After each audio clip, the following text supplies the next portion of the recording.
ketemu lagi dengan gue Angie di obrolan intuitif. Obrolan intuitif berubah bentuk dan format dari obrolan spiritualisme menjadi obrolan cerita sehari-hari. Di sini gue nggak sendiri, ada co-host baru gue Roni. Halo, gue dengan Roni. Roni dari mulai sekarang akan menemani gue kemanapun gue pergi. Hai Oni, apa kabar?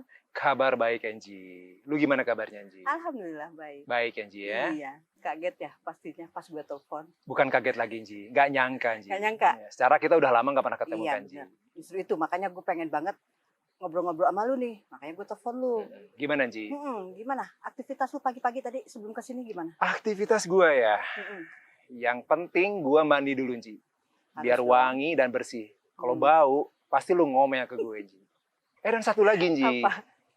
Yang penting gue tuh harus sarapan, Angie. Ya, Mm-mm. lu sarapan apa kalau pagi? Kalau gue mah bebas, Angie. Mm-mm. Mau makan berat, makan ringan, ya gue makan, Angie. Justru kalau gue sebaliknya nih. Gue kalau pagi tuh sarapan nggak bisa yang terlalu berat. Karena kalau misalkan gue makan berat, itu udah pasti perut gue nggak enak. Gak enak ke perut gitu ya? Iya, nggak enak aja gitu. Jadi gue membiasakan diri pagi-pagi itu harus selalu minum teh. Sebentar, lu bilang minum teh ya? Iya. Kok sama ya? Oh, lu juga sama? Iya, habis sarapan gue yang minum teh, Ji. Nih, sekarang gue udah siapin buat lu nih teh ya. Ini, Ji ya? Cobain, ini tehnya beda. Sengaja dibuatin buat gue, Ji. Iya, coba deh. Gue Yuk, coba ya. minum ya. Enak kan? Enak, Ji, segar. Makasih, Ji ya. Iya, sama-sama nih. Tapi ngomong-ngomong, karena gue pas suka nih sama teh nih. Lu tahu nggak sih cara memilih teh yang baik tuh kayak gimana? Memilih teh yang baik. Mm-mm. Ya, kalau nanya ke gue nggak ngerti apa-apa, Ji. Gue taunya minum aja lah. Gitu kan. Sama dong sama gue. Emang nggak ada temen lu gitu yang bisa lu Nggak tanya? ada, gitu justru ya? itu kan makanya gue tanya lu nih. Bentar, Ji. Nah, kebeneran, Ji. Minggu kemarin, gue ketemu temen gue tuh. Dia kerja di perkebunan teh. Gue ngobrol bentar, Menarik dong. dan dia sekarang ditempatin di pabrik teh, Ji. Pas dong nih. Pas banget lu bisa nanya-nanya teh ke dia. Ayo, Nah, kapan lu punya waktu? anytime. Anytime ya. Gimana kalau kita sekarang ke sana, Ji? Dengan senang hati. Yaudah, kita sekarang sana ya. Kita jalan sekarang ya. Oke, Ji. Oke ya. Halo, Kang Reza. Halo, Apa kabar? baik. Ini Angie. Halo. Ya. Angie ini pengen tahu loh manfaat tentang teh. Oke. Makanya dibawa ke sini nih. Biar bisa dijelasin Ya. sama Kang Reza. Gimana bisa bantu nggak, Kang? Boleh. Kayaknya biar lebih enak kita sambil duduk ya. Oke. Baik. Nah, gini nih. Tapi nanggung ya, Angie ya. Mumpung sudah di sini, Iya. kayaknya nggak hanya manfaat nih. Jadi Oke. kita pengen tahu cerita tentang teh. Iya, keseluruhan sebenarnya. Ya, jadi nggak afdol nih kalau kita membahas teh tapi tidak dimulai dari sejarahnya. Ya. Ya, jadi betul teh yang ada di Indonesia ini memang peninggalan dari kolonial Belanda. Ya, ini kalau flashback ke belakang pada tahun 1648 teh itu dibawa ke Indonesia dulu sebagai tanaman hias. Oh, jadi bukan tanaman untuk Iya, minuman belum. kesehatan gitu ya? Ya, belum. Pada tahun 1648 sebagai tanaman hias. Kemudian pada tahun 1827, teh ini dilakukan percobaan untuk penanaman. Itu ada di Cisurupan, Garut, atau di Wanayasa, Purwakarta, seperti itu. Nah, 8 tahun setelah itu, teh ini dibawa perdana, hasil dari yang tanaman percobaan, ini dibawa ke Amsterdam, Belanda, untuk diikutkan lelang perdana di Amsterdam. Jadi sepasang diekspor gitu ya ke sana ya? Iya, betul. Iya. Selain Cina. Jadi saat itu, yang masuk ke Eropa, itu selain Cina ada dari Indonesia.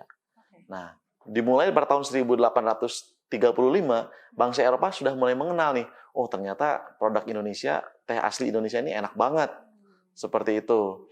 Seiring berjalannya waktu, pada tahun 1870, diberlakukan Undang-Undang Agraria, di mana dibuka peluang sebesar-besarnya kepada investor untuk mengembangkan perkebunan. Nah, ini jangka waktunya kurang lebih 75 tahun. Nah, muncullah di situ ada beberapa rumpun. Ada rumpun Hall, kemudian rumpun Kerkhoven, ada rumpun Bosca. Nah, rumpun Hall ini dia mengembangkan teh yang ada di daerah Sukabumi. Ya, kemudian untuk rumpun Kerkhoven itu di Gambung. Mungkin teman-teman pernah mendengar Gambung ya. Nah, ini dari Kerkhoven. Kemudian yang terakhir yang paling namanya kita kenal sampai dengan hari ini adalah Bosca. Oh ya, sebentar, kalau dengar Bosca itu Pasti kok justru ya. dengar kayak teropong bintang ya? Gitu. Ya, betul. Jadi memang selain Bosca ini fokus untuk mengurusi perkebunan teh, dia juga sangat cinta, sangat peduli dengan masyarakat pribumi saat itu. Dia mendirikan 2 pabrik, kemudian dia mendirikan sekolah. dan membangun Teropong Bintang. Kemudian dia juga merupakan salah satu pendiri yang saat ini kita kenal sebagai ITB. Seperti itu. Jadi support banget ya Iya. sama pendidikan pribumi Iya, pada iya. waktu itu. Iya.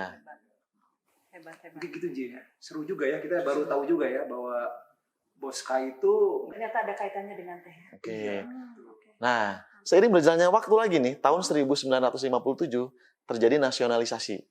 Dari yang sebelumnya dimiliki oleh saudagar-saudagar Belanda, itu beralih ke pemerintah Indonesia. Nah, kurang lebih saat itu jumlah perkebunan itu ada 324 dan 200 diantaranya berada di Jawa Barat. Nah, itulah makanya kenapa sampai dengan hari ini sentra teh di Indonesia itu masih di Jawa Barat, seperti itu. jadi cukup banyak ya di Jawa Iya, Barat. cukup banyak. Ya. Ya, lebih dari 60% lah kalau dari 200 ya. Jadi tambah tahu sekarang ya. Itu tentang sejarahnya ya. Iya. Nah, sekarang yang mau aku tanyain Ya, lagi ya. gimana nih? Reza. Manfaat teh Untuk untuk kesehatan untuk Oke. kita lah ya pastinya yang peminum teh ini. Jadi untuk manfaat teh ini banyak banget ya sebenarnya. Teman-teman juga bisa lihat di googling lah ya. Tapi yang coba gue share diantaranya itu teh ini dapat diantaranya mencegah sel kanker. Kemudian untuk perempuan nih biasanya menjadi minuman favorit karena apa? Dapat melangsingkan tubuh. Dan yang terakhir ini di tengah era pandemi saat ini teh ini dapat meningkatkan imunitas. Sehingga sangat baik banget sih kalau kita konsumsi dengan rutin setiap hari seperti itu. Itu Ji. Jadi nggak perlu apa vitamin yang kimia-kimia gitu lah, yang lebih alami ya. Iya. Teh juga udah kandungannya udah banyak banget Iya, manfaatnya ya. betul. Jadi kita cuma harus rajin aja ya minum teh Iya, dengan rutin. dengan rutin. Oke. Nah, untuk teman-teman, coba gue mau tanya, sehari ini udah minum berapa gelas nih? Biasanya sih pagi sama sore ya, 2 kali Oke. sehari. Iya. Kalau lu Ci? Seperti biasa, kalau aku sih justru pagi-pagi tuh harus selalu minum teh. Ya memang dari anjuran yang telah dilakukan itu 2 sampai 3 gelas dalam satu hari. Jadi kalau teman-teman konsumsi ini dengan rutin, ya yakin deh, ini pasti akan berdampak baik positif bagi tubuh kita gitu. Manfaatnya bagus banget ya gitu. Udah nggak salah dong kita minum teh. Nggak salah ya. Nah, kemudian kalau kita membahas teh, jadi ada beberapa jenis teh nih. Mungkin gue coba sedikit sharing ya. Jadi teh yang kita kenal tuh ada teh hitam atau yang bisa disebut black tea. Kemudian ada green tea, ada white tea, kemudian ada oolong.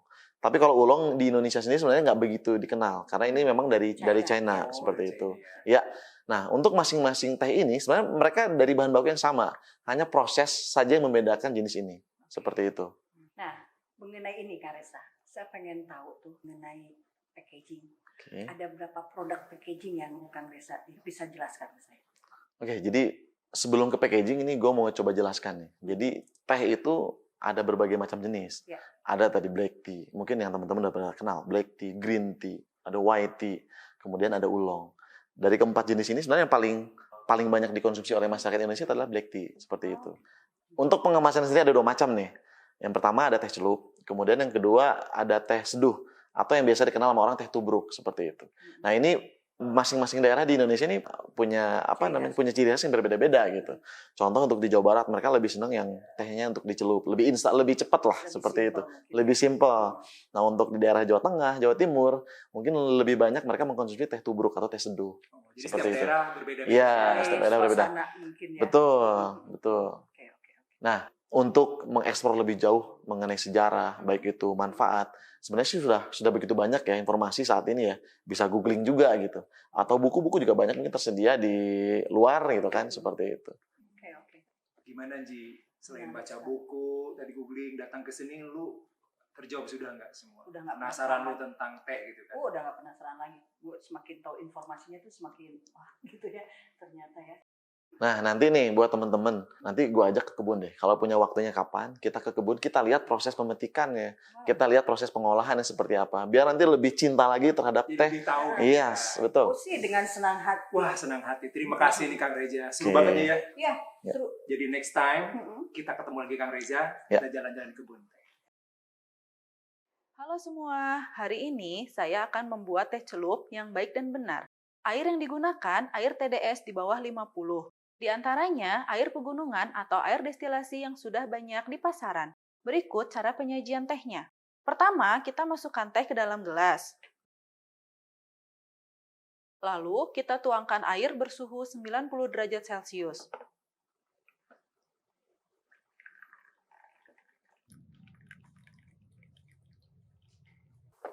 Setelah itu, kita celupkan teh sebanyak 10 kali.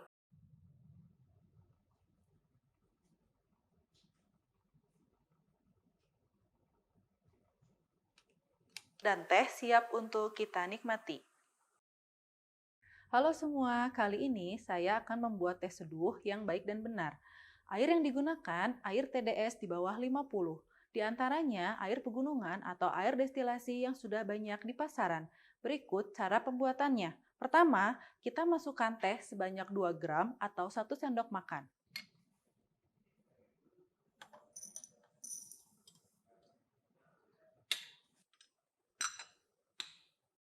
Lalu, kita seduh menggunakan air bersuhu 90 derajat Celcius.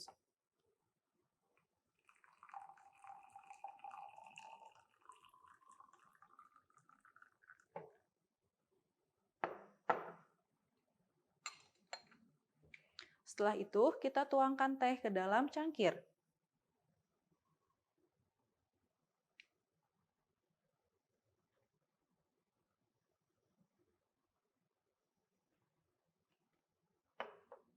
Dan teh siap untuk dinikmati.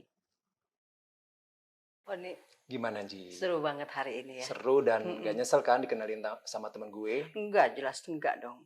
Gimana? Dapat apa aja nih? Akhirnya gue tahu tentang sejarahnya teh. Terus manfaat teh buat kesehatan. Terus yang pasti satu nih hal, packagingnya gue Gimana? Keren ya? keren banget. Gak kalah sama produk luar. Enggak dong. Dan Nggak satu kalah lagi, saing. Ji, Hmm? tambahannya. Ya, Ini adalah produk dalam negeri, Ji. betul. Dan, Local brand kita. dan gue bangga sekali, Ji. Kalau lu gimana, Ji? Jelas, gue juga bangga dong, Ni. Oke, yang penting hari ini seru dan lu happy kan, Ji? Happy banget, Oni. Thank you ya, Ni ya. Sama-sama, Ji. Demikianlah cerita kita tentang teh hari ini. Obrolan intuitif akan kembali lagi bersama gue, Angie, dan co-host gue, Roni, dalam cerita yang lebih seru, lebih menarik, dan semoga bermanfaat untuk semua. Tong Hilap, jangan lupa untuk terus tonton dan ikutin kita ya. Cintai Bandung, Cintai Jawa Barat. kalau bukan kita. Sahade.